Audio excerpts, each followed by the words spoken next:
Aceh Explore menampilkan halaqah dari Masjid Raya Baitur Rahman Banda Aceh. Subscribe, komen, like, dan share. Assalamualaikum warahmatullahi wabarakatuh. Alhamdulillahi rabbil alamin. Wabihi nasta'inu ala umuri dunya waddin. Asyhadu an la ilaha illallah wahdahu la syarikalah. Wa asyhadu anna Muhammadan abduhu wa rasuluh. Allahumma salli ala sayyidina Muhammad wa ala alihi wa sahbihi ajma'in. Amma ba'd. Puji syukur kita panjatkan kehadirat Allah, pencipta semesta alam. Allah tempat kita meminta pertolongan baik dalam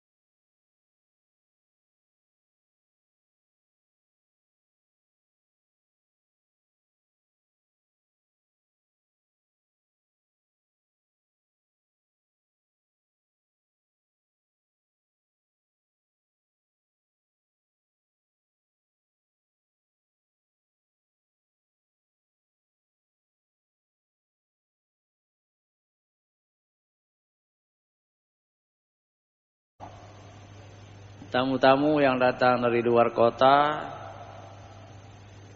dan penghormatan kita semua kepada mustami' pendengar radio di mana saja berada.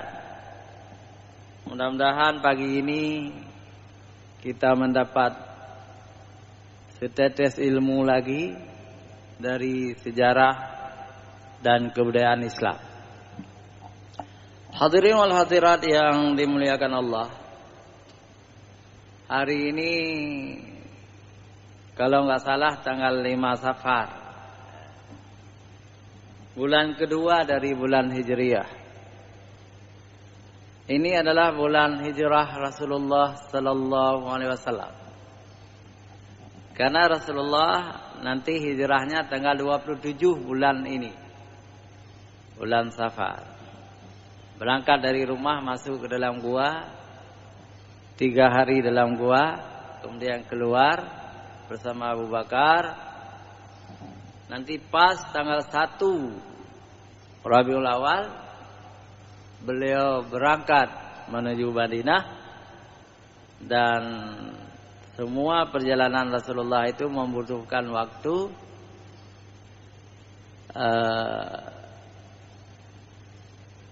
12 hari. Tanggal 12 Rabiul Awal beliau berada di Madinah. Hadirin wal hadirat yang dimuliakan Allah, sebagaimana telah kita sebutkan, Madinah adalah kota istilahnya heterogen, ya. Kota banyak suku di situ, ya. Banyak bangsa di situ. Kalau Mekah itu Arab murni waktu itu, ya, waktu itu. Tapi sekarang juga seperti itu, ya. Tapi di Madinah itu ada kelompok-kelompok yang datang dari berbagai negara waktu itu. Dominannya Arab. Tapi juga ada orang-orang Arab juga, misalnya orang Suriah, itu Arab juga, orang Mesir, orang Palestina. Tapi yang menonjol di Madinah itu bangsa Yahudi, ya, orang Yahudi yang menguasai ekonomi. Ya. Jadi ketika Rasulullah sudah berada di Madinah, Rasulullah mampu mengambil alih. Jadi ekonomi Yahudi itu dihancurkan dan orang-orang Islam, pedagang-pedagang Islam mengambil alih. Kenapa ekonomi Yahudi itu bisa runtuh? Karena Allah SWT mengharamkan riba. Jadi orang-orang Yahudi gemar membungakan uang,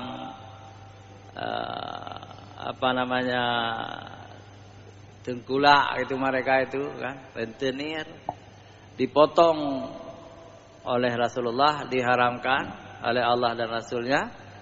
Kemudian umat Islam yang terdiri dari Ansar, orang-orang Madinah asli yang menolong Rasulullah, dan Muhajirin, orang-orang yang datang dari Mekah ke Madinah, juga memutuskan hubungan dengan orang Yahudi sehingga ekonomi Yahudi itu bangkrut. Nah, jadi kalau di Indonesia ini, kalau di Aceh ini mau memutuskan rentenir juga seperti itu sebenarnya. Jadi semua kita harus meninggalkan riba. Orang-orang yang makan riba itu akan bangkrut. Orang-orang yang menjadi tokoh-tokoh yang pelopor riba itu akan bangkrut. Hadirin wal hadirat yang dirahmati Allah, Rasulullah sebenarnya sudah mampu memperbaiki beberapa hal, ya. Ekonomi, juga pembangunan, juga mempersaudarakan antara kaum Muhajirin dan Ansar, ya. Tapi ada satu kelompok yang sangat sulit ditertibkan. Kelompok ini adalah kelompok kaum munafik. Munafik ini mereka sudah masuk Islam, tapi tidak masuk ke dalam dada mereka, ke dalam hati mereka. Mereka sesungguhnya mereka itu kafir. Pura-pura masuk Islam. Pura-pura masuk Islam karena takut, karena mereka melihat umat Islam kuat, kepemimpinan Nabi kuat. Jadi mereka itu pura-pura beriman. Dalam Al-Quran digambarkan oleh Allah, wa minan nasi may yaqulu amanna billahi wal yaumil akhir wa ma hum bimumin. Ada sebagian manusia yang mengatakan beriman kepada Allah dan percaya kepada hari akhirat, padahal mereka itu tidak beriman. Inilah orang munafik, ya.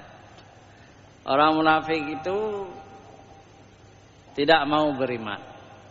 Islam, iman tidak masuk ke dadanya. Islam di mulutnya saja. Bahasa Aceh najiukun munafik. Dike bebu ilike be. Bahasa Aceh, ya. Dike mendukung, dilikut itambe. Bahasa Aceh, ya. Itu munafik. Ya. Jadi ilike hana pekat ini, maka mupakat. Jadi itulah munafik. Jadi munafik di Madinah itu sangat kuat. Kenapa munafik di Madinah itu sangat kuat? Karena dipimpin oleh seorang konglomerat yang kaya raya. Kaya raya dia. Namanya Abdullah bin Ubay bin Salul. Dia orang Madinah. Ansar, orang Madinah. Tapi bukan orang Madinah yang beriman, ya. Munafik, namanya saja munafik. Jadi Abdullah bin Ubay bin Salul ini, bagaimana dia mencari rezeki sehingga kaya raya? Dia membuat ada dua macam yang sangat menonjol, seperti ditulis oleh Syekh Muhammad Al-Ghazali dalam kitabnya Fiqhus Sirah, Sirah Nabawiyah. Yang pertama dia itu makan riba, mengribakan hartanya. Jadi hartanya diribakan kepada orang, dipinjamkan, tapi bunganya sangat tinggi. Mau pinjam modal, ini bunganya. Jadi sebuah kota Madinah dia kuasai, sehingga kayanya luar biasa. Abdullah bin Ubay bin Salul. Yang kedua, dia memiliki hotel kalau sekarang nih. Punduk, bahasa Arab hotel itu punduk. Punduk itu kemudian menjadi pondok. Nah, jadi pesantren di Jawa. Di Jawa pesantren itu pondok. Pondok pesantren. Nah, punduk kok. Bahasa Arab hotel. Hotel itu halal, bukan haram. Tetapi kalau hotel si Abdullah bin Ubay ini itu haram. Kenapa? Abdullah bin Ubay membuat punduk di Madinah, tapi di dalamnya itu pelacur. Jadi sejak zaman dulu sudah ada zaniyah, penzina, pelacur. Jadi ada musafir-musafir yang datang dari Suriah, yang datang dari Yunani, yang datang dari Yaman, itu ya bisa berzina di rumah-rumah punduk milik Abdullah bin Ubay. Sehingga Abdullah bin Ubay ini menjadi kaya raya. Setelah cukup kaya, dia sudah ada niat lain, ingin jadi raja. Karena di Madinah, di Makkah itu tidak ada raja, tapi dia ingin jadi raja. Dia sogok suku-suku itu supaya mengangkat dirinya menjadi raja Madinah. Dan musyawarah itu sudah putus. Dia akan diangkat menjadi raja Madinah. Abdullah bin Ubay bin Salul ini. Lalu yang belum ada apa? Yang belum ada mahkota.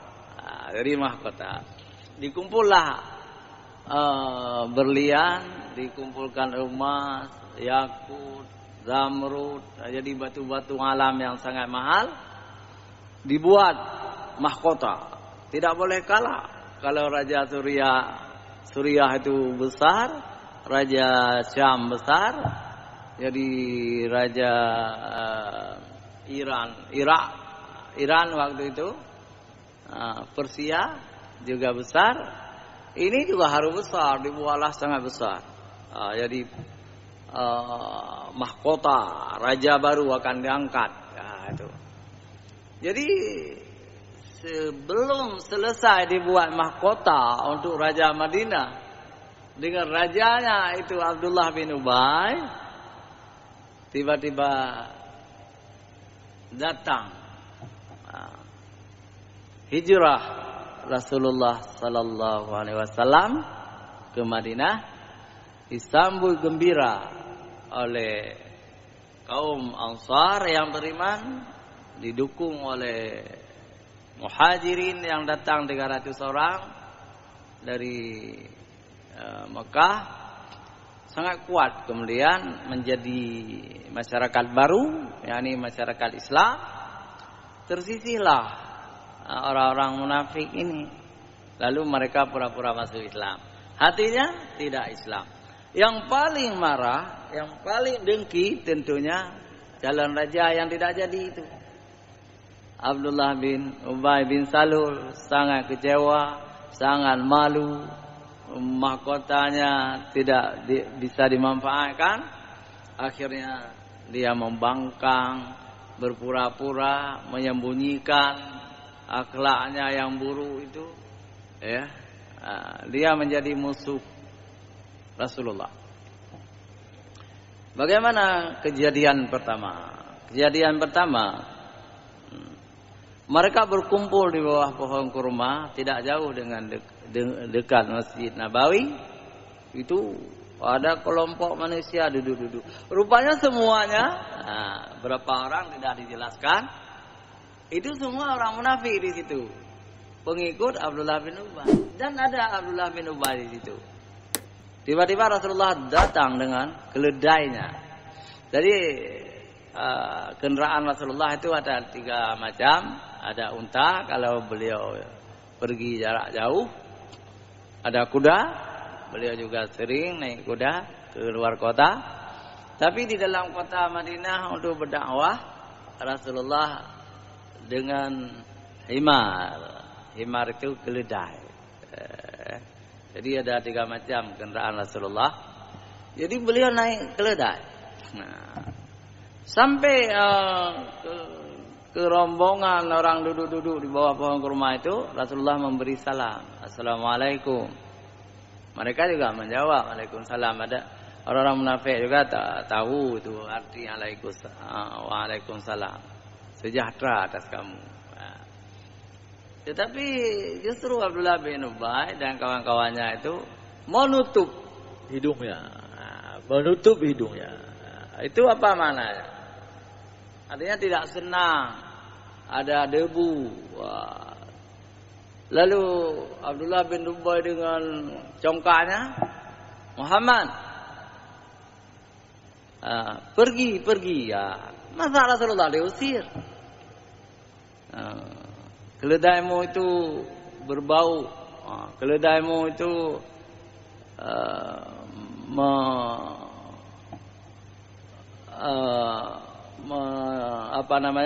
berbau debu yang kotor. Jadi ini bukan orang beriman. Kalau orang beriman itu menghormati tamu, menghormati apalagi Rasul. Nah, ini menunjukkan dia tidak beriman. Rasulullah tahu. Kalau begitu saya pergi, Rasulullah pergi. Ya. Kemudian mereka ketawa di belakang. Itu si Muhammad itu orang gila dibilang. Jadi orang munafik juga turun menyebutkan Muhammad itu majnun, orang gila. Sangat jelas di situ kekafiran munafik itu. Maka orang munafik itu di samping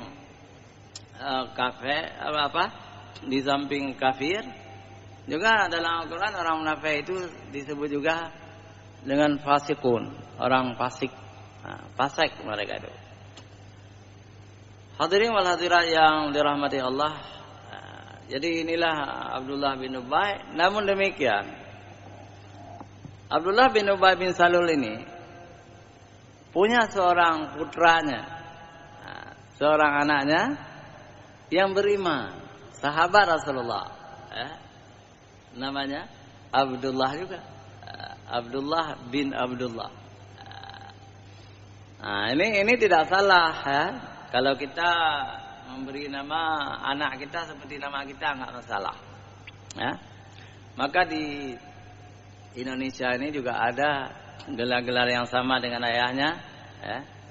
Misalnya di Aceh ini ada Panglima Polim. Panglima Polim itu Panglima Polim 1, Panglima Polim 2, Panglima Polim 3, seterusnya. Sampai Panglima Polim ke-10 kalau enggak salah saya. Panglima Polim ke-11 juga ada. Itu Teku Bakhtiar Panglima Polim. Nah, Bupati Aceh Besar dulu. Begitu ya. Tapi Panglima Polim pertama itu putra Sultan Iskandar Muda. Jadi Iskandar Muda ada anaknya, itu Panglima Polim 1. Nah, kemudian kekuasaannya Aceh Besar. Banda Aceh waktu itu termasuk Aceh Besar. Itu kekuasaan beliau Panglima Polim. Jadi di Jawa juga ada Hamengkubuwono 1 sampai Hamengkubuwono 12. Ada itu. Jadi boleh saja.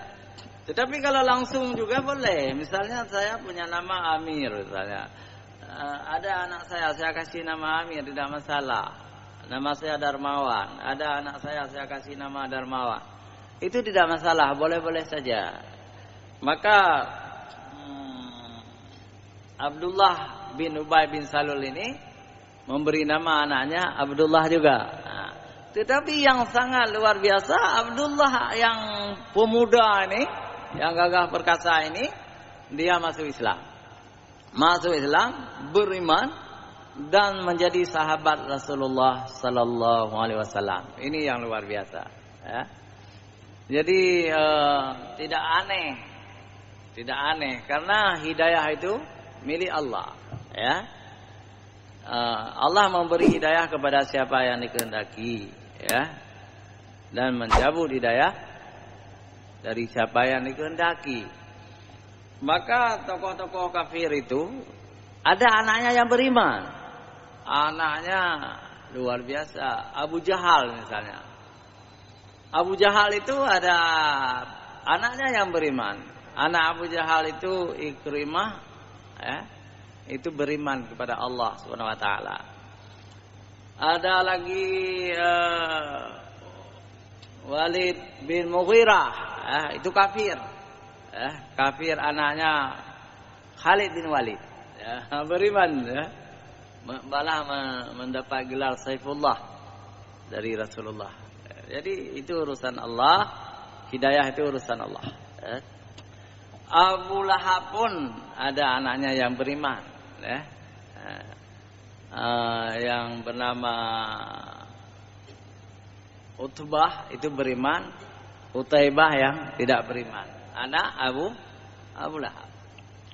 Hadirin wal hadirat yang dirahmati Allah Subhanahu wa taala, yang hebat sekali saya perkenalkan anak dari Abdullah bin Ubay bin Salul ini yang bernama Abdullah, karena ayahnya terus menerus selama di Madinah, selama 4 tahun di Madinah, ayahnya selalu mengganggu Rasulullah, mengganggu, memfitnah Rasulullah, memfitnah Aisyah, menuduh Aisyah berzina, macam-macam cara-cara orang-orang munafik ini, macam-macam cara untuk menghancurkan Islam. Tetapi Rasulullah ini beliau hidup dibimbing oleh wahyu, Jibril sahabatnya. Jadi Rasulullah tidak pernah takut, tidak pernah tahzan, tidak pernah khawatir. Kenapa? Karena malaikat Jibril selalu mengatakan biarin dia itu, biarin orang-orang munafik itu menghinamu, mereka itu akan kalah, mereka itu akan hancur. Maka Rasulullah selalu gembira. Tetapi sahabatnya yang bernama Abdullah bin Ubay bin Salul, yang sahabatnya yang bernama Abdullah bin Abdullah, pemuda tadi, dia itu sudah sangat sakit hati kepada ayahnya. Sudah sangat sakit hati kepada ayahnya. Pada suatu hari ayahnya mengancam Rasulullah, ketika pulang dari sebuah perang di pintu kota itu. Apa ucapannya? Biarlah selanjutnya nanti orang-orang yang kuat akan mengalahkan orang lemah. Kita akan mengusir orang lemah. Yang dia maksudkan orang lemah itu Nabi. Yang dia maksudkan orang kuat dia.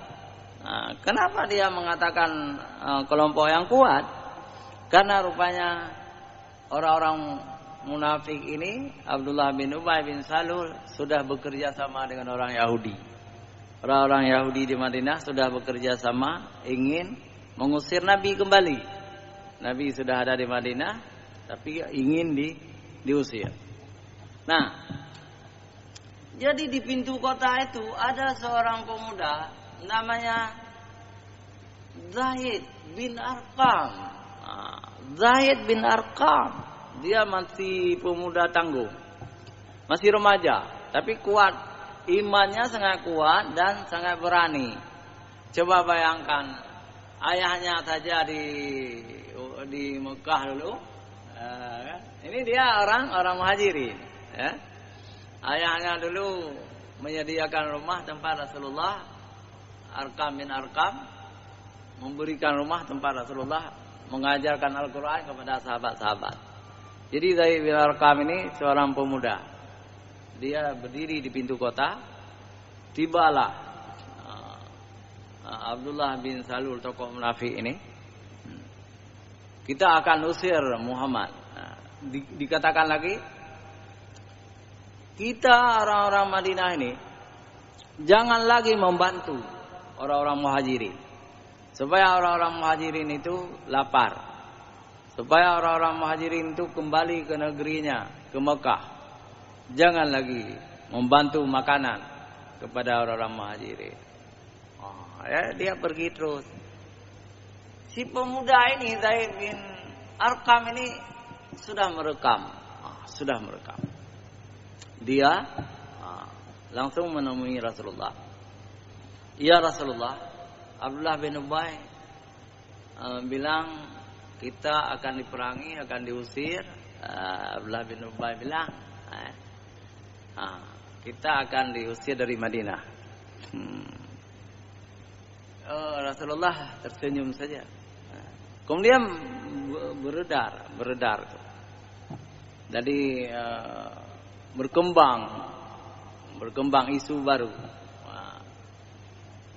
Lalu Abdullah bin Abdullah ini, anak tokoh munafik yang imannya sangat kuat, dia menjumpai Sayyidina Umar bin Khattab. Dia jumpai itu. Wahai Umar, ayahku begini. Iya, ayahmu mau memerangi Rasulullah. Wahai Umar, minta izin kepada Rasulullah. Jangan bunuh ayahku yang munafik ini, tokoh munafik ini. Jangan bunuh, karena saya ingin bunuh sendiri. Biar saya yang memancung lehernya. Nah, coba bayangkan keimanan seorang anak. Kemudian Umar bin Khattab bercerita kepada Rasulullah sallallahu alaihi wasallam, wahai Rasulullah, Abdullah bin Abdullah ini ingin membunuh ayahnya. Karena sudah berniat jahat kepada Islam. Tapi kata Rasulullah, jangan. Itu ditafsirkan oleh Syekh Muhammad Al-Ghazali ada dua sebab. Yang pertama, Rasulullah melarang putranya membunuh ayahnya. Secara psikologis itu tidak bagus. Walaupun dia sangat membenci ayahnya, bagaimanapun itu ayahnya. Jadi jangan membunuh ayahnya walaupun salah, kecuali dalam perang. Dalam perang itu diizinkan, ini tidak perang. Jangan. Tapi ditafsirkan kedua oleh Syekh Muhammad Al-Ghazali, ya. Karena Rasulullah dibimbing oleh wahyu tadi, biarin si munafik Abdullah bin Ubay ini menderita sendiri. Kalau dibunuh selesai. Tapi Yohana dibunuh, mantang udip menderita terus. Seperti orang kena penyakit menderita terus ya. Biar menderita terus. Hadirin wal hadirat yang dirahmati Allah, banyak sekali dosa-dosa yang ditampilkan oleh orang-orang munafik, ya, bekerja sama dengan orang Yahudi, ya. Juga selalu menjelek-jelekan Rasulullah, memfitnah Aisyah ummul mukminin. Itu kerja orang munafik, tetapi akhirnya hanya mereka mampu berkoar-koar 4 tahun saja. Jadi Rasulullah di Madinah 10 tahun. Jadi kemudian Abdullah bin Ubay ini sakit, ya, sakit nadia. Kemudian datang anaknya Abdullah menjumpai Rasulullah. Ya Rasulullah, mungkin ayahku segera akan mati, ya, segera akan mati karena sudah sakit nadia.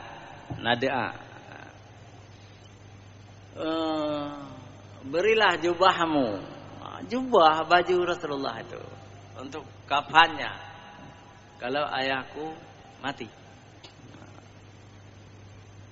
Salahlah dia. Jadi permintaan sahabat kepada Rasulullah. Kata Rasulullah, iya. Jadi kemudian mati. Matilah tokoh munafik ini, Abdullah bin Ubay ini mati. Nah, betul-betul Rasulullah memberi jubahnya atau baju kurungnya, baju panjangnya, yang tentu banyak baju Rasulullah, dikasih satu dan menjadi kafan seorang tokoh munafik, ya. Dan Rasulullah juga menyuruh salat, beliau juga salat, ya. Yang tidak mau salat Umar bin Khattab, malah memprotes Rasulullah. Wahai Rasulullah, dia itu pengkhianat Islam, dia itu mengkhianati perjuangan Islam. Kenapa engkau mau salat? Jadi Rasulullah itu salat. Tapi kata Rasulullah akhirnya, walaupun 70 kali kita berdoa supaya orang ini diampuni oleh Allah, tidak akan diampuni. Karena dia munafik, sudah dicap hatinya, dia penghuni neraka. Jadi Rasulullah salat belum turun ayat. Tapi Umar juga salat, tapi Umar tidak serius, salat pura-pura. Nah.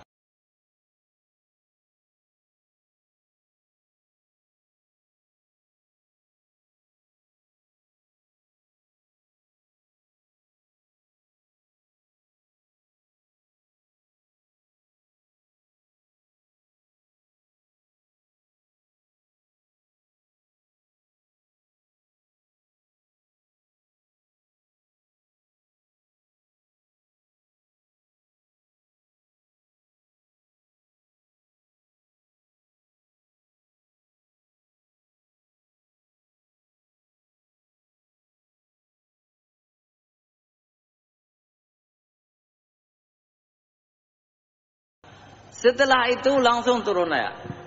Turun ayat bahwa tidak patut seorang nabi salat kepada orang-orang munafik yang mati. Dan setelah itu sampai sekarang tidak boleh sebenarnya kita salat kalau munafik itu mati. Kalau betul-betul munafik itu sudah sangat melawan, terkenal, tapi tidak boleh kita cap-cap orang, sipulan jangan.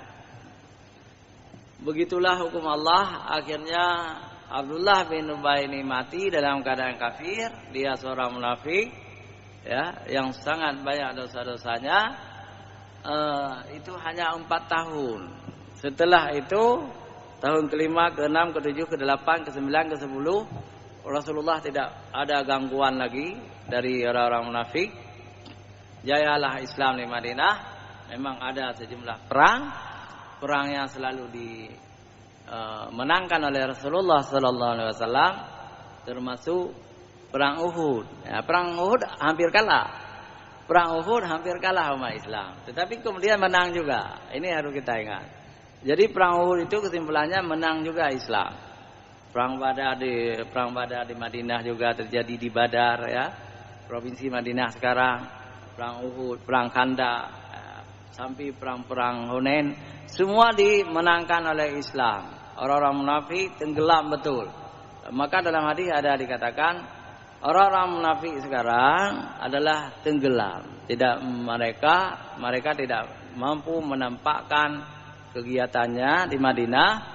Tapi kata Rasulullah, akan datang sayati ala zaman, akan datang suatu zaman, akan datang suatu masa, orang-orang munafik ini menjadi orang-orang terdepan dalam masyarakat, dan orang-orang beriman tenggelam seperti tenggelamnya orang munafik di zaman kita, kata Rasulullah. Nah, ini yang kita takutkan, ya. Orang munafik je mesti ke depan, ke pemimpin, ke menteri, ke ini, itu sangat berbahaya bagi Islam, ya. Mudah-mudahan di Indonesia tidak, ya. Mudah-mudahan di Indonesia tidak. Ya. Jadi kalau orang munafik menjadi orang di depan, orang-orang beriman menyembunyikan diri, takut kepada mereka, ini hampir kiamat. Ya. Nauzubillah min zalik. Hadirin wal hadirat yang dirahmati Allah Subhanahu wa taala. Demikianlah ceramah subuh pagi ini. Mudah-mudahan berguna bagi kita semua. Hadanallahu wa iyyakum ajma'in. Wassalamualaikum warahmatullahi wabarakatuh.